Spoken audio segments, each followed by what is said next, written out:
You hate government, one of them libertarian types, or maybe you just can't stand the president, gun grabbers, or warmongers. Me too. That's why I invented LibertyStickers.com. Well, Rick owns it now, and I didn't make up all of them, but still, if you're driving around and want to tell everyone else how wrong their politics are, there's only one place to go. LibertyStickers.com has got your bumper covered. Left, right, libertarian, empire, police, state, founders quotes, central banking. Yes, bumper stickers about central banking. Lots of them. And, well, everything that matters. LibertyStickers.com. Everyone else's stickers suck. All right, you guys, welcome back to the show. Oh, good. Eric Margulies is going to be here in the third hour to talk about his North Korea piece, which is great for a lot of reasons. Great because it's a great article, and great because then you don't have to hear me blab for half an hour, so that'll be perfect. All right, but now we go to our good friend Gareth Porter. And he has a brand new piece out, just hit this morning. Kerry sought missile strikes to force Syria's Assad to step down, and this is Gareth's review and commentary, as G. Gordon Liddy would put it, on the Obama doctrine. Jeffrey Goldberg's massive piece on Barack Obama's foreign policy in The Atlantic, which I discussed with Jacob Hornberger on the Liberty.me show last week, if y'all want to check that out. But anyway, we got Gareth's take, which promises to be awesome. So welcome back to the show. How are you doing, Gareth? I'm doing fine. Thanks, Scott. How are you? I'm doing great. I appreciate you joining us. On Twitter, the guy says they should just call it the Scott and Gareth show. And I think probably, it would be like that, except I'd be taking up too much of your time.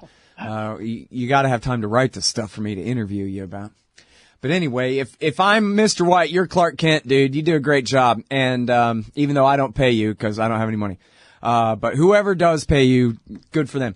The book is Manufactured Crisis, by the way. That's a little something I can do. Manufactured Crisis, the book on Iran's nuclear program. Everyone else is wrong about everything. Gareth Porter is the only one who got 100% right on Iran's nuclear program. Manufactured Crisis. Buy it and read it. Okay. Now, this article. Goldberg wrote up a thing. He had extensive access to Obama and all his people. We all know in this audience who Jeffrey Goldberg is. And, he's the Bob Woodward of Barack Obama here, basically, the insider access journalist. So, what'd you learn, Gareth? Well, what to me is it's not the main story that Goldberg tells, but I think it's an important part of the story which really deserves much more press coverage than it has gotten. No major news source except I think CNN did a squib on it, but the other news outlets have really remained silent about this story, and that is how John Kerry, Secretary of State John Kerry, really pushed very, very hard for a number of months. We don't have the exact time in this story when Kerry began to request that Obama approve cruise missile strikes on Syrian government targets in order to, as he put it, send a message to Assad that he must agree to step down. And we're talking about in 2013? I'm talking about 2015, 2016. Oh, okay. After, essentially, it's not clear whether they began, I suspect the implication is that the request by Kerry for cruise missile strikes, began before the Russian intervention. Because, clearly he was beginning to, he turned to the subject of Syrian peace negotiations once the agreement with Iran was wrapped up in mid-July. He began to work on the Syrian issue, and my supposition is that he began the request for missile strikes soon after that, because it was essential from his point of view to maximize the pressure on the Syrian government as soon as he began that effort. Mm-hmm.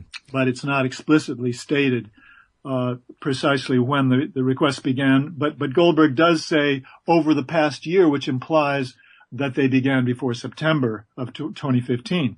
But clearly, once the Russian intervention began at the end of September last year, Then we know that Kerry stepped up the pressure on Obama, saying, now we've got to have this.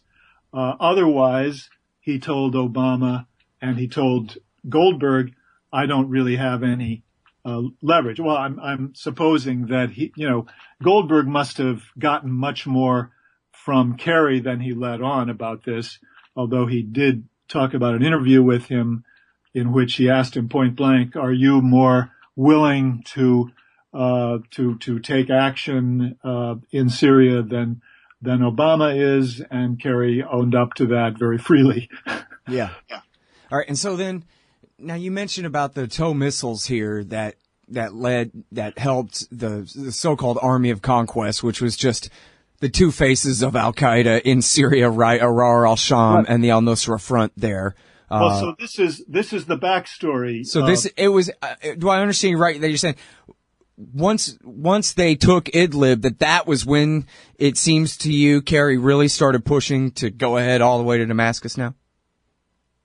Well, I think that there's a larger timeline here that has to be considered as one piece of it. I don't sort of single out in my story or in my understanding of the timeline of the requests for missile strikes, the Idlib victory. I think that I didn't mean to say you did. I was just asking. Yeah. No, so I want to go back to 2013, as you correctly asked earlier, just a few moments ago. The role that Kerry played in 2013 is crucial to understanding what happened in regard to the Obama administration's policy in Syria. And it's now much clearer, I think. But if you go back to 2013, what is so striking here is that really almost as soon as he became Secretary of State, one of Kerry's first moves was to try to get Obama to agree to a much more aggressive program of assistance to the armed opposition in Syria, which meant already by that time, early 2013, it really meant that inevitably there was going to be a strengthening of the position of al-Qaeda in Syria, that is al-Nusra Front, because it had already been reported in the news media, and it was clearly the finding of the U.S. intelligence community that al-Qaeda had a strong, really the strongest position within the armed opposition was held by al-Nusra Front. They did so in close collaboration with Arar al-Sham. The two of them played a dominating role in the armed opposition. So, the national security team in general and John Kerry in particular knew that in pressing for a much more aggressive program of military assistance to the opposition, they were going to be strengthening the position of al-Nusra Front and Arar al-Sham. No question about it. So when he did that, that was really the first of a series of moves that were intended by Kerry to set up a situation where he could bring about a negotiated solution to the Syrian problem that would involve, of course, the president Bashar al-Assad stepping down. That was clearly, from his point of view, an absolute necessity. So what was going on was that he was building up pressure on the Syrian regime to get Assad to agree to step down as part of this process. And so the next move then, and of course, this was taking place in early 2013. It's essentially, it is essential to know that in early 2013, the Assad regime was on the offensive. They were quite successful in pushing back the armed opposition. Mm-hmm. And so what Kerry was doing here was trying to play catch-up ball. He was trying to increase the pressure on a very urgent basis at that point in early 2013. And a big part of the story that I tell in my article is that Kerry was the one who was pushing the idea that the Assad regime was carrying out chemical weapons attacks in the spring of 2013. See, that's what I was just going to ask you, the trial balloons on the Syrian. We'll be right back, everybody, with the great Gareth Porter right after this. Hey, all, Scott here. The thing is, I need you guys to help me to get these download numbers up. So do me a favor and sign up for the podcast feeds of this show. You can choose the whole show or just the interviews at iTunes and Stitcher. All the buttons you need are at the top of the right margin at scotthorton.org. The more subscribers I have, the more iTunes and Stitcher will help promote the show to new listeners. If you're a hardcore fan, brand new or from way back, please leave them customer ratings and reviews, too. Trying to get these wars ended. Hey, all, Scott here. On average, how much do you think these interviews are worth to you? Of course, I've never charged for my archives in a dozen years of doing this, and I'm not about to start. But at patreon.com/Scott Horton Show, you can name your own price to help support and make sure there's still new interviews to give away. So what do you think? 2 bits? $1.50? There are usually about 80 interviews per month, I guess, so take that into account. You can also cap the amount you'd be willing to spend in case things get out of hand around here. That's patreon.com/Scott Horton Show. And thanks, y'all. All right, you guys, welcome back. Well, during the break, I tried to queue it up, but I couldn't find it. But if you guys go to, if you just type in Scott Horton, North Korea, Iran, then it'll come up. It's the speech I gave in San Angelo, Texas, April 24th, 2013. And at the very end of the speech, in the questions and answers, we're talking about Syria. And at one point in there, I said, and if you want to know what Israel's position is on this, then all you got to do is look at how they were jumping up and down, screaming, accusing Assad of a chemical weapons attack the other day. And John Kerry put out a statement that basically said, shh, not yet. Just wait, we're going to do that here soon. And that was the way I paraphrased it anyway, in that speech on April the 24th, 2013. And then that's exactly what they did. I pay tribute to that one, to you on that one, Scott. It's Jason Ditz gets all the credit. News.antiwar.com for every important thing on the planet Earth you need to know, man. I mean, simple as that. That kid, he is just on it. So that was exactly what was happening at that moment. You're absolutely right. The Israelis were clearly pushing for a finding by the United States that Assad was using chemical weapons against the opposition, and Kerry was clearly building a case at that point. He was in the process already of using that as a key part of his strategy to sort of trap the Obama administration or Obama himself into a situation of going to war in Syria. And we know from a very nice piece of reporting in October of 2013 in the New York Times that in June, Kerry went to the White House with a paper that made the argument that indeed they knew that Syria had used chemical weapons repeatedly, and that unless Obama did something about this, that Assad would feel empowered to continue to do it even more. And so this was a key move by Kerry, which clearly was accompanied by an effort to get Obama to agree to this much enhanced program of assistance to the opposition, to the armed opposition. Now, of course, we know, the big story that followed, which was the August 21st sarin attack, the alleged sarin attack, that occurred on August 21st, 2013. And at that point, Kerry was the one who was, of course, pushing the hardest for cruise missile attacks as the response. And at that moment, originally, of course, the President Obama agreed to do so, and then he changed his mind. And we now know that one crucial factor in his thinking at that moment was that the Director of National Intelligence, James Clapper, came to him personally out of the blue, unexpectedly, and told him that, in fact, the intelligence on the alleged sarin attack by Assad was not a slam dunk, quote unquote. Now, when Clapper says it's not a slam dunk against the background of his of the former CIA director George Tenet claiming that it was a slam dunk on Iraq, you know something's up. Well, and of course, Clapper was the head of the National Reconnaissance Office at the time and got Iraq completely wrong and hid behind that, Saddam must have sent it all to Syria with Putin's help and all that crap back then. That's who Clapper is. And so that makes it, I mean, I don't know how much Obama understood about that at that moment. I can't comment on that, but. Right. And by the way, this is in the new, we haven't known this until this only just came out in the same Goldberg piece here. Exactly. That Clapper, again, this is how important this is. Clapper went to the president and said, I can't vouch for the intelligence here, boss. Done.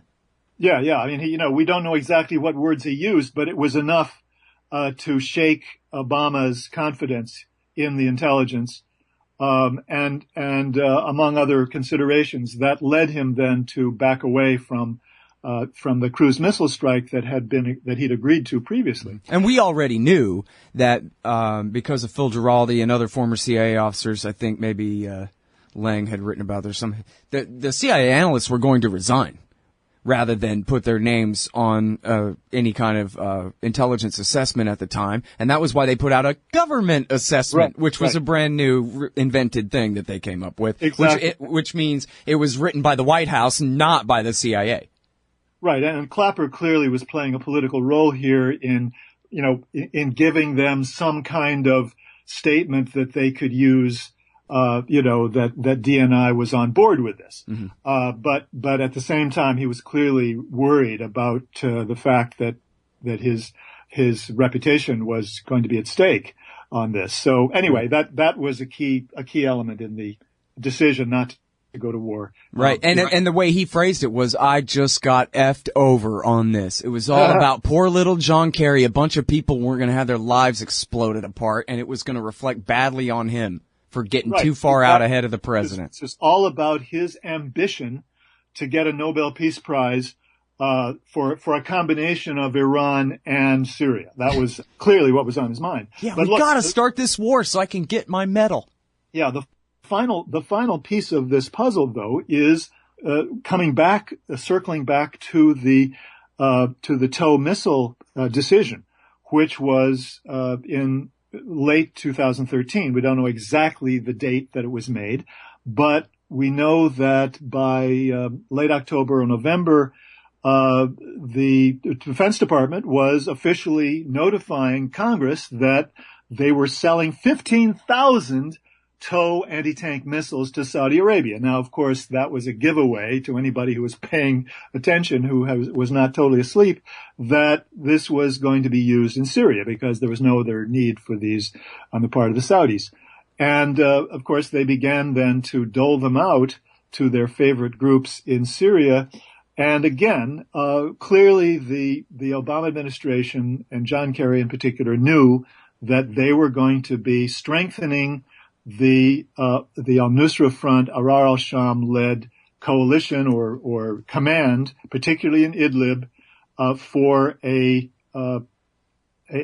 major offensive to push back the Assad regime. So this was going to be aimed at a game changing balance of power in Syria militarily.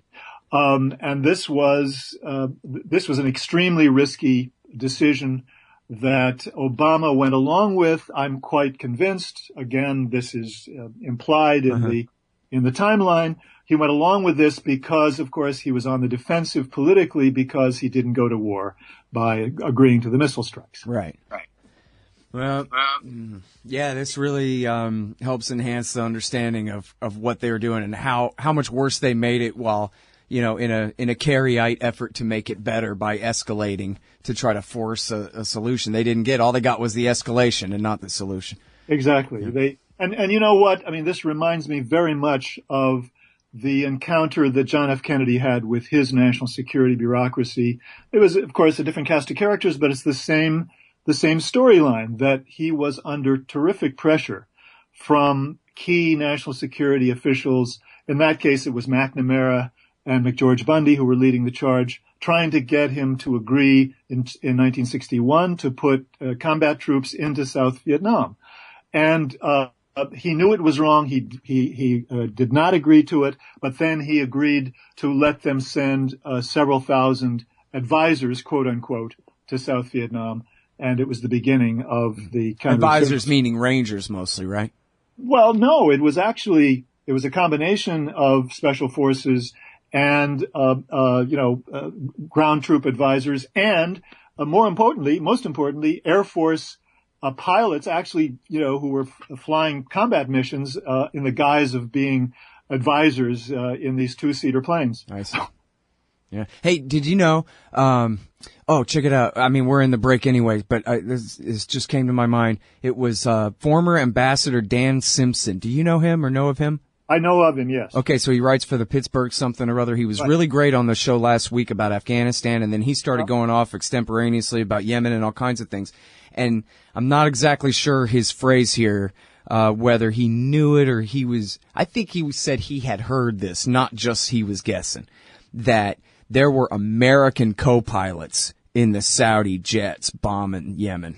Not just refueling them, but even, white boys flying in the back seats of those F-15s. That's interesting. I mean, he seemed to know something inside about it. I mean, that he was implying that. It'd be worth going back to listen to again, I think, now that I think of it. But yeah, he had heard it before somewhere. I should ask Giraldi that. He probably would have heard that. Well, that would be a huge story if it's true. Yeah. Obviously. Yeah, absolutely.